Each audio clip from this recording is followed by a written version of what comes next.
the one thing they all have in common, I think, is they're hungry.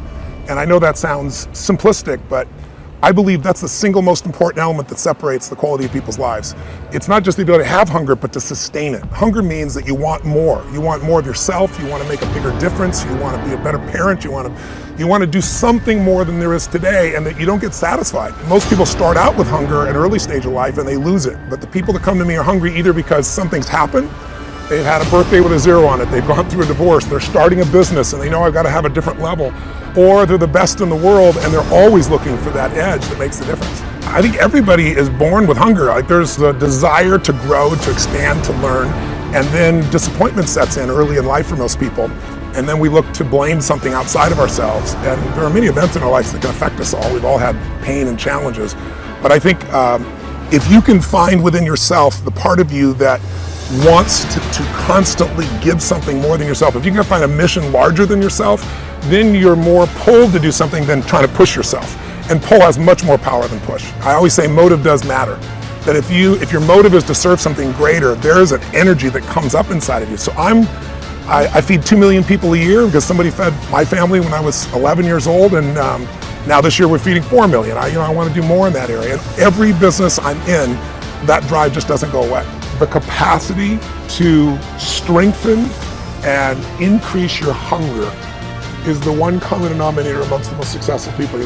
They've never lost their hunger. Most people are hungry to achieve a certain amount, make a certain amount of money, and then they get comfortable and relax, or to get a certain level of fitness and then they relax.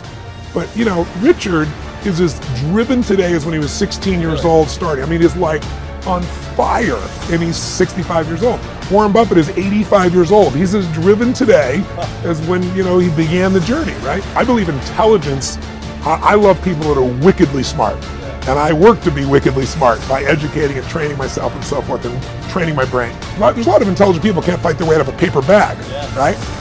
Hunger is the ultimate driver, because if you're hungry, you can get the strategy, you can get the answer. If you can't model it, you can find it. So hunger, modeling would be maybe the next best skill. Knowing that success leaves clues. The best way is get around where it's better and things will hit you. Who you spend time with is who you become. How bad do you want your goal right now? Do you want it as bad as breathing? Do you want it as bad as anything you ever wanted in your life? And if you calibrate it at the highest enough levels, what I found is the people that are the hungriest, they find a way. When you know why you want something, when it's desperation, the power of being desperate is something that most people avoid. They think desperation is a weakness. And I'm here to tell you, desperation is one of the most powerful emotions you could possibly possess, because when you're desperate, you find reserves and reservoirs of ideas, talents, and a strength that you don't know you have when you find yourself in a desperate situation. So ironically, the one thing most people avoid in their life, hunger, which is caused by being desperate. When you're starving, you become desperate. So the number one thing we need more than anything to win is hunger, which comes from a state of desperation. Yet we're constantly trying to comfort ourselves in the real world to avoid the state of being desperate. And I'm telling you that I think you need to embrace desperation again in your life. Like, do you want it so bad that you're desperate for it? See, in a fight, you show me two people. This is why it's so hard to repeat as a champion in the fighting game. Because you show me someone who's up and coming, who's hungry for that title, who's never had it before, who can taste it, who knows if they win that belt, their whole life's gonna change. They're gonna be champion of the world, all the endorsements, all the money, all their family life, all their parents' lives are gonna change. You show me somebody chasing that, hungry for it, against someone who's just trying to hold on to a title. And that's why most of the time the challenger beats the champ.